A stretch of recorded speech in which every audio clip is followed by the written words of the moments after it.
Vous écoutez présentement un extrait de la chronique Duo des Gradins en web rediffusion.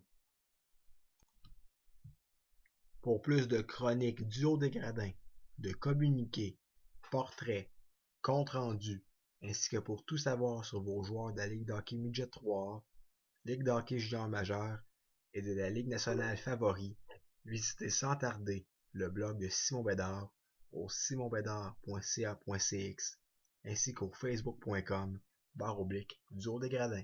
Le Chico le radiateur, une exclusivité de votre FM 91.1 Radio Shawinigan. FM 91.1, vous écoutez Sport et Score.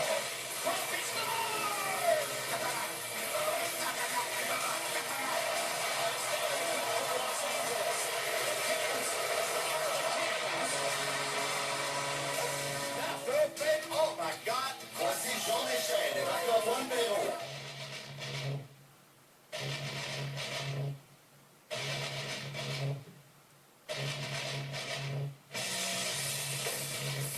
On est de retour à Sport et Score, Jean Deschênes et moi-même, Marc-Antoine Perrault sur les ondes du FM 91.1, Radio Shawinigan. On est, le fou rire est pris dans le studio, c'est l'enfer. Écoutez, Jean Deschênes, j'ai tellement le goût. J'ai fait une petite blague et puis il n'a pas aimé. Mais bon, un peu plus de sérieux maintenant, nous allons discuter avec Simon Bédard pour la chronique Duo des Gradins. Simon, bon matin. Bonjour les gars, ça va bien? Oui, ça va très bien. Oui, j'ai un peu assourdi Jean compte tenu que j'ai fait une petite blague, mais le tout s'est replacé. Oui. Donc, on va poursuivre notre survol des meilleurs espoirs en vue du repêchage LHJMQ chez les Tessacats de Trois-Rivières. On a en position 2 Samuel Billier, un excellent ailier qui a connu une bonne saison avec les Tessacats. Je l'ai vu jouer à la Coupe Gatorade. Il était très performant. Ouais, pas de voir le plus spectaculaire là, sur la patinoire, les gars, mais ça a été un élément important de l'équipe en 2012-2013. C'est vraiment le joueur qui a le don d'accomplir tous ces petits détails de l'extérieur, passe inaperçu aux équipes de l'extérieur, sont ô combien importants pour un club.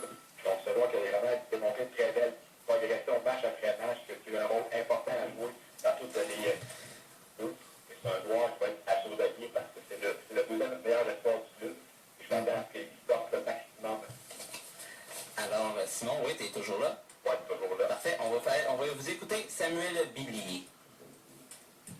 Cette semaine, en deuxième position de la capsule Allô à la capitale du Bleuet, je vous fais découvrir le numéro 89 des Essayants de Trois-Rivières et Midget 3, Samuel Billier. Dans un premier temps, je vous invite à écouter le principal intéressé et son entraîneur-chef Frédéric Lavoie, qui vous dresse un bilan complet de la saison 2012-2013 du deuxième meilleur espoir de l'équipe sur le plan personnel. Dans le fond, j'ai tout le temps joué dans les catégories les plus fortes, à Tom UB les 2 années, puis V2A, dans le table 2A. Après ça, je suis venu au camp des Sagan Midget 3. J'ai été choisi. L'autre, pour Samuel, est arrivé au camp, c'était hors de tout doute qu'il faisait l'équipe là, dès ses premiers coups de patin. C'est un petit gars qui est passionné, c'est un petit gars qui patine, qui veut. Donc, pour nous, c'était pas une surprise qu'il fasse l'équipe.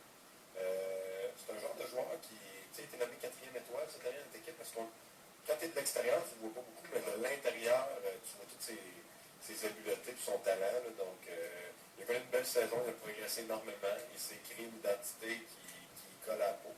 Puis, en fin de saison, c'est un de nos joueurs les plus efficaces. Moi, j'ai trouvé que j'avais une bonne année, que je me suis amélioré depuis le début de l'année. Puis à la fin, j'ai connu des bonnes séries. Ouais, c'est sûr que c'est le fun. Puis là-bas, ça a bien été aussi avec les gars. C'est le fun d'avoir les gars contre qui on joue dans l'année, puis on a déjà joué aussi. Puis j'ai eu un bon tournoi aussi. Écoutons maintenant Samuel Billier et Frédéric Lavoie qui nous parlent du numéro 89 sur le plan personnel, le plan athlétique, si vous préférez. Un joueur dont le style de jeu s'apparente vraiment à celui de l'attaquant des Canucks de Vancouver, Ryan Kessler, ou pour d'autres, à celui du Canadien de Montréal, Brandon Gallagher. Un joueur qui joue ses 200 de la patinoire, puis qui aime ça aller des coins pour gagner les batailles, puis qui est un joueur quand même physique aussi. Pour lui, c'est vraiment grit. Pour cette année, ça a été vraiment une progression incroyable. Il est un petit peu fou sur la glace. C'est ce que les débutants aiment parce qu'il est prêt à briser toutes les autres choses à la glace. C'est peut-être surtout mon intensité et les petits détails que je fais par la partie. Puis je joue peut-être défensivement aussi, un constat défensif. En partant, ça serait un gros morceau qu'on perdrait tout d'abord. Mais c'est vraiment passionné. S'il y a un gars dans l'équipe, un des gars dans l'équipe en fait qui veut faire un joueur de hockey, il n'y a pas de doute que ce sera les premiers que je donnerais. Ça serait peut-être mon coup de matin un peu. Puis ma force physique, parce que je pense que un junior, ça manque pas de force physique pour avancer dans le monde. Mais lui, dans le fond, l'identité que c'est créé, c'est que c'est vraiment un joueur d'énergie, qui a de la grit, il finit sa mise en échec, il va au filet. Un peu comme un genre de Brendan Gallagher pour faire avec le Canadien. Fait que je dirais que Sam, ce qu'il faut pour pouvoir faire ce rôle-là junior, c'est aller chercher un peu de poids là, pour être plus pesant, améliorer son coup de patin pour être un peu plus rapide. Donc, je pense que c'est deux choses majeures à améliorer. Puis Brian Kessler, c'est quand même un gros gars qui joue physique et qui a une bonne shot aussi. Puis je pense que c'est quelqu'un qui est capable de jouer, c'est autant défensif que offensif. Ça me bien, ouais, vite dommage, je te dirais Gallagher, parce que c'est un gars qui est né dans le trafic, qui dérange l'autre équipe, il impose un rythme élevé au match. Pas peur de finir cette mise en échec, pas peur de recevoir une mise en échec, puis toujours en direction du filet. Finalement, je vous invite à écouter Samuel Billy et Frédéric Lavoie, qui arrivent la semaine de la séance de sélection du Circuit Courtois, se disent convaincus que le jeune originaire de Plessis-Ville possède tous les atouts nécessaires afin de faire le saut au niveau junior majeur dès septembre prochain. Par contre, le numéro 89 reste prudent, lui qui reprendra sa 5e secondaire en septembre prochain. Une étape de sa vie qui juge assez importante. C'est sûr que là, il y a des entrevues, puis ça s'en va vite, puis on peut voir comment ça va. Ouais, mais j'en ai plusieurs depuis le début de la saison. Quand la saison est finie, j'en ai plusieurs jusqu'à maintenant, puis il va peut-être en avoir d'autres. C'est sûr que ça donne un aperçu si jamais pareil, mais voir que le travail, que c'est récompensé par des résultats, c'est le fun à voir. Dépendant de l'équipe qui va le repêcher, je suis certain que le coach là-bas va l'aimer. Fait que ça va être de voir la vision et le plan de l'équipe junior, parce que c'est certain que le coach va tomber en amour avec, parce que c'est un petit gars qui fait tout ce que tu lui demandes, il travaille fort, c'est un métronome, et tout a exactement le même rendement. Donc ça va être de voir si une vision de donner un autre à la midget 3 de la confiance ou de faire le suivi des efforts. C'est sûr que si je serais capable de faire l'équipe, probablement que j'irais. Il y a l'école aussi qui est important parce que je vais être encore en secondaire 5. Mais ça serait possible de jouer à 16 ans si. Voilà qui me terme à cette 4e et avant-dernière capsule en route vers la capitale du Bleuet, qui portait aujourd'hui sur le numéro 89 Samuel Billier. Merci d'avoir été à l'écoute. On se donne rendez-vous dans quelques minutes à peine, alors que je vous ferai connaître l'identité du meilleur espoir de l'équipe. J'ai nommé le gardien de but Samuel Montembeault. Oui, en effet. Oh là là, les feedbacks, excusez-nous. Voilà, c'était le portrait de Samuel Billier qui va sûrement être repêché au prochain repêchage. Samuel Montembeault, un gardien qui a un bon gabarit, donc ça fait partie de la nouvelle génération des gardiens. Ça prend un bon gabarit pour être un bon gardien de but. Effectivement, c'est un joueur qui, à l'heure actuelle, intéresse toutes les formations du Circuit Courtois, les gars. Donc, je suis certain qu'il va être sélectionné au cours des 3 premières rondes. Ça, il n'y a pas de doute là-dessus. C'est vraiment un gardien de but qui, seulement à 16 ans, mesure déjà 6 pieds 1. Donc, c'est certain qu'il peut encore le grossir un petit peu, pas encore très imposant. Je ne suis pas inquiet là, pour lui. C'est certain que c'est un joueur qui, à l'heure actuelle, serait prêt à faire le saut au niveau du champ majeur dès septembre prochain. Il reste maintenant à voir quelle formation va avoir la chance de mettre la main sur lui.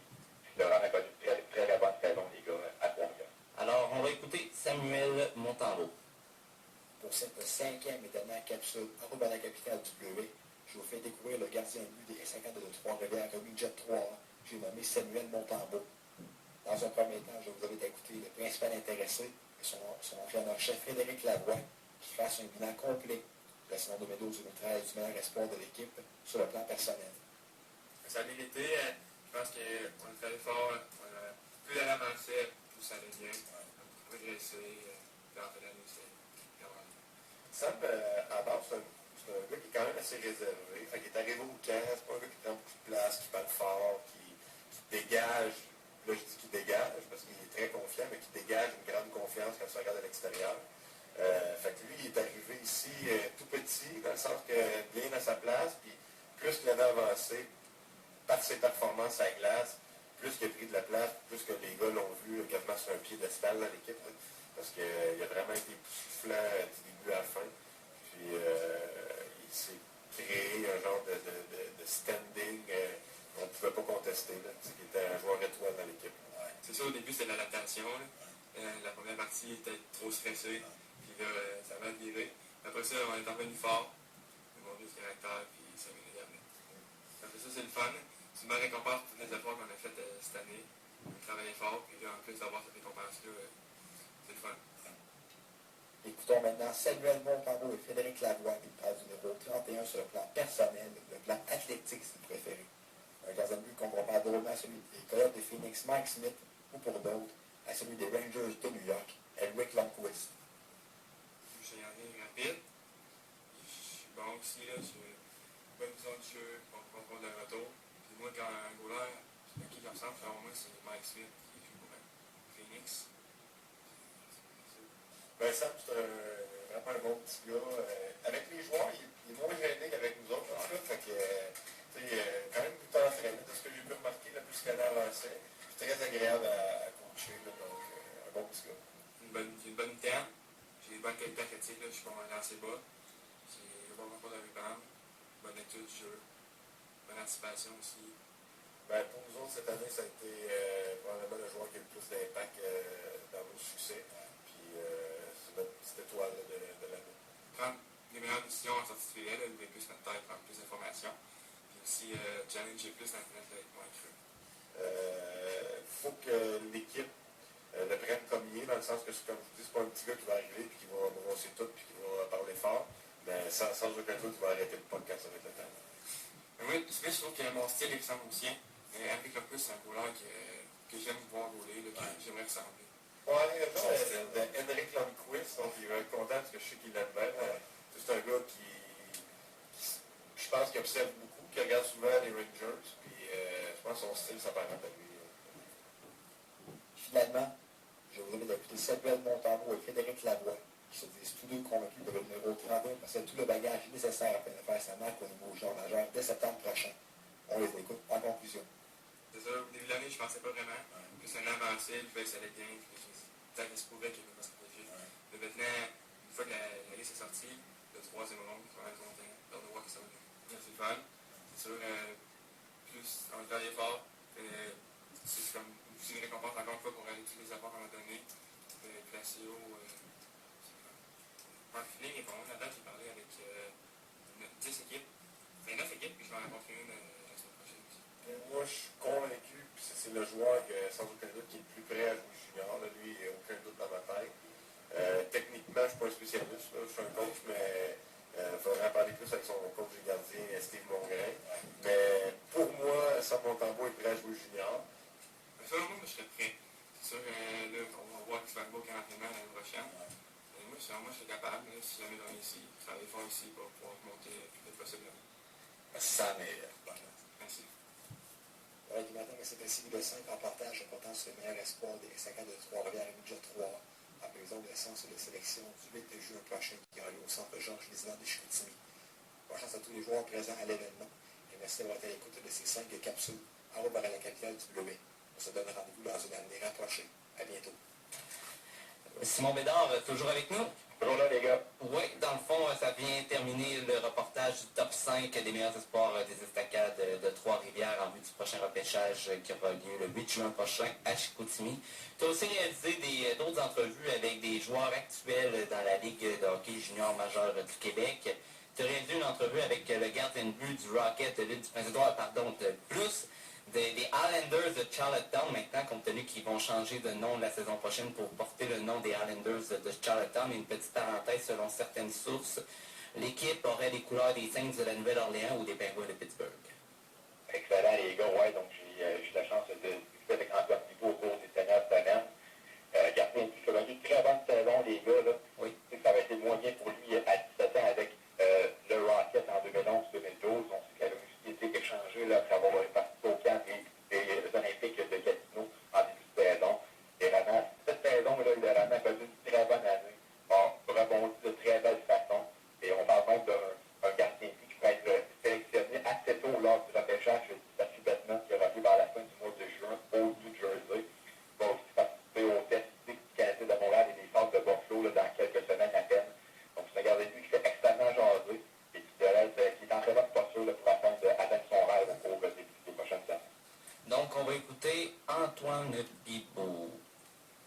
Ouais, mais aussi les gars qu'on ne connaît pas au cours des dernières semaines. J'ai eu la chance de discuter avec le gardien de but des Islanders de l'île du Prince-Édouard, Antoine Bibeau. Antoine Bibeau, on se souviendra, là, après avoir connu une saison pour le moins difficile avec la troupe de Carly Dwyer en 2011-2012, a rebondi de très belle façon cette saison, a connu une très très grosse campagne sur le plan personnel. Donc justement, je vous invite à écouter le jeune homme qui, dans un premier temps, vous livre un bilan complet de sa saison 2012-2013 sur le plan individuel. On l'écoute. Je pense que ça a été une bonne saison, autant sur le plan personnel que collectivement. J'ai connu une bonne saison, j'ai eu la chance de jouer plus souvent, puis collectivement, c'est comme je te dis, on a eu plus de fun, on a eu une meilleure équipe, on a des vues sur l'autre équipe, et je pense qu'on a surpris beaucoup dans la ligue. Mais c'est sûr que je suis arrivé au camp, j'étais en excellente forme physique, puis je voulais faire une surprise, j'étais mon camp. Puis je pense que j'aurais porté la main, puis après ça j'essayais juste de donner une chance à mon équipe de gagner avec les matchs. Je pense que physiquement, j'étais en meilleure forme physique, puis je pense que j'étais plus mature, j'avais pris. Je pense que j'ai pris une prise de conscience, puis j'ai grandi, je suis plus mature, puis quand je suis arrivé, cette année, je savais à quoi m'attendre, puis ça a super bien été. Maintenant, les gars, on peut écouter Antoine Bibeau qui revient sur les moments sombres de sa carrière au cours des dernières saisons. On sait qu'Antoine Bibeau a vécu beaucoup d'épreuves difficiles au cours des derniers mois avant de connaître une très bonne saison en 2012-2013. Donc, on peut maintenant écouter le principal intéressé qui revient sur les moments difficiles qu'il a vécu au cours de sa saison 2011-2012. Ouais, je pense que à Charlotte, les fans ont toute l'organisation, tout un cran à moi. Je pense que l'organisation, c'est un petit camp de 4 jours. Je pense pas qu'on peut se fier à ça. Ça a été vite, c'est une décision qu'on peut la prendre. Ils vont peut-être regretter, je ne sais pas, c'est rendu là. Je suis arrivé cette année, je suis pensé à autre chose. C'était vraiment quand même une grosse saison. Puis, je pense que c'est ça que j'ai fait, puis je suis super content. J'ai toujours cru en moi. Puis, on regarde ça, j'ai juste eu une saison difficile à 17 ans. Puis, personnellement, même collectivement, l'équipe, ça avait rien qu'allait. Sinon, à 16 ans, ça avait super bien été. J'avais eu la chance de jouer dans la ligue. J'avais connu du succès, mais je savais que j'étais capable de jouer dans cette ligue-là. L'été passé, je me suis vraiment entraîné fort, puis j'étais au camp pour justement faire une surprise, puis je pense que j'ai réussi. C'est toujours bon dans la life, puis jamais lâché. Donc, je l'ai vécu, puis ça change vite. Ça t'attend pas, des fois, il y a des choses qui arrivent, tu t'en attends pas, puis ça bouge très vite. Je dois toujours travailler fort, puis jamais lâché. En terminant, les gars, on peut écouter Antoine Bibeau qui nous parle du repêchage du circuit Batman qui aura lieu vers la fin du mois de juin au New Jersey. Donc, on sait que cette année, le gardien de but originaire de Victoriaville a une excellente chance d'être sélectionné parmi l'une des 30 équipes du circuit Batman. Et il a bien hâte de vivre ce moment spécial pour côté des membres de sa famille. Donc, en conclusion, on peut écouter Antoine Bibeau qui nous parle de ses attentes et de comment il entrevoit cette fin de semaine-là passée à New York. On l'écoute. C'est sûr que c'est flatteur, c'est sûr que je ne veux pas me faire d'attendre envers les rangs. C'est sûr que c'est le rêve de tous les joueurs qui, je pense, d'être repêchés à national. Si ça arrive, tant mieux. C'est sûr que je vais être extrêmement content. Sinon, l'invitation, c'est ton bon qui se fait arriver. C'est sûr que je suis excité, mais c'est un honneur pour moi. C'est sûr que je suis excité. C'est sûr que, comme je te dis, c'est bien classé. C'est sûr que c'est flatteur. En même temps, je n'essaye pas de me faire des attentes. Je l'ai vécu avec le repêchage de MJ3. Ça va exister. On ne sait jamais à quoi s'attendre. Ça, je vais arriver là-bas, puis ça va être une belle expérience. On va passer à une belle semaine. Je sais qu'il y a quelques équipes de bien intéressées. J'ai parlé à environ une dizaine d'équipes. Je ne sais pas, on ne sait jamais ce qui va arriver, mais c'est sûr, je sais qu'il y a l'intérêt. C'est ça, c'est encore une fois, c'est flatteur, puis c'est motivant pour l'entraînement. Antoine, merci beaucoup. Merci. Simon Bédard, toujours avec nous. Les gars. Excellent. Donc, on va jouer une dernière entrevue que tu avais réalisée avec Pierre-Olivier Grandmaison, lui qui a fait quand même la navette entre Blainville, Boisbriand et aussi Latuc pendant la saison. Donc, pour Grandmaison, il a quand même connu une très belle saison avec les Loups et avec l'Armada. Oui, ça n'a pas été facile pour lui. Avec vous, quand il était parti avec l'Armada en fin de saison en 2011-2012, ça avait quand même été très bien. Par contre, il a été retranché du camp de l'équipe en septembre dernier. Donc, tu as commencé à aller au niveau junior 3 avant d'être appelé à terminer la campagne avec la troupe de Jean-François Roule à partir du congé des fêtes, je crois. Donc, il n'y a pas eu beaucoup de temps de glace, mais je pense que c'est un joueur qui, à moi, d'une très grande surprise, a réussi à entamer la prochaine campagne à Boisbriand. Donc, c'est un joueur qui a un rôle de 3e, 4e trio et qui s'accorde très bien de ça aussi, parce qu'on sait qu'il n'a pas eu facile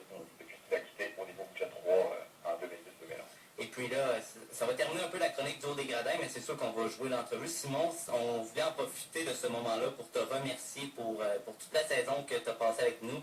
Pendant le lockout, on a pas mal parlé des estacades Midget 3. Par la suite, lorsque le lockout a terminé dans la Ligue nationale de hockey, on a parlé beaucoup du Canadien de Montréal, de la Ligue nationale. On voulait te remercier pour cette belle année qu'on a eue en ta compagnie pour la chronique du Haut des Gradins. Merci beaucoup les gars, ça a été un très grand plaisir d'être avec vous. Et je vous assure que je vais être de retour en septembre prochain. Une autre saison en votre compagnie. Excellent, donc on va vous faire jouer l'entrevue que tu as réalisée avec Pierre-Olivier Grandmaison. Et sur ce, je veux te souhaiter un très bel été. Puis peut-être qu'on va se voir cet été pour les entrevues que tu vas nous concocter pour l'automne prochain. Demain, les gars, on se voit aussi dès le 8 juin prochain. Oui, exactement. Oui, effectivement. Donc, on vous écoute ça. Merci Marc-Antoine. Non plus, en effet, au cours des dernières semaines, j'ai eu la chance de discuter avec l'attaquant de l'Armada de Blainville, Boisbriand, Pierre-Olivier Grandmaison. Grandmaison, on s'en souviendra, est ce joueur qui a été contraint de débuter la saison au niveau junior 3 en début de saison, avant d'être appelé à terminer la campagne au niveau junior majeur avec l'Armada. Donc, dans un premier temps, on peut écouter Pierre-Olivier Grandmaison qui, justement, dresse un bilan complet de son passage au niveau junior majeur avec l'Armada. Formation avec laquelle il a avancé 9 points en 28 rencontres. On l'écoute. Là, c'est sûr que quand je suis arrivé, il m'avait dit que si je voulais rester dans l'équipe, que je n'allais pas avoir le temps de glace que j'avais ailleurs, puis c'est normal. Puis je prenais ce qu'il me donnait, puis il y a des games que j'ai joué plus, il y a des games que j'ai joué moins. Fait que, au bout de ligne, rendu là, à un moment donné, les points, c'était plus vraiment important. J'essayais de jouer le rôle qu'il me demandait, puis ça vient du seul, avec plus de temps de glace, puis que ça va bien. Je pense que j'ai bien fait pour qu'est-ce que le temps de glace qu'il me donnait, j'ai super bien fait. Puis, c'est sûr que l'année prochaine, ça va être une autre affaire. Je vais avoir un chèque au camp, puis la place n'est pas acquise pareil. Puis, c'est à nous de faire mes preuves tout le temps. Mais tu sais, au moins, je ne vais pas rester dans les estrades. Je n'ai pas été scratch, mettons, et tu fais des blessures, puis ça m'a aidé. J'ai eu ma chance, puis je l'ai pris. Ouais, ben, c'est sûr, ils sont contents de ce que j'ai fait, ce que j'ai apporté à l'équipe. Les petites affaires qu'ils m'ont demandé, je les ai faites. Ça peut être tout le temps difficile de ne pas avoir de glace, mais ce qu'ils m'ont demandé, je l'ai fait comme je te dis, puis ils m'ont dit que si j'arrivais en chaîne, ça allait correct. On écoute maintenant Pierre-Olivier Grandmaison qui revient sur les nombreux moments sombres de sa carrière au cours du dernier mois. Un joueur qui, même s'il a été confronté à bon nombre d'obstacles au cours des dernières campagnes, n'a jamais cessé de croire en ses chances de faire sa marque au niveau junior majeur, un jour ou l'autre. On l'écoute. Ah ben ouais, là c'est sûr que c'est une autre ligue, puis c'était super le fun. Écoute, je me donnais à chaque game, avec chaque game, je pensais au junior majeur, puis je voulais tout le temps donner la meilleure game que je pouvais. Puis je pense que ça a bien été, j'ai débloqué à un moment donné, puis les points s'accumulaient en plus, c'était un plus dans le fond, puis je pense que ça m'a aidé de bien performer.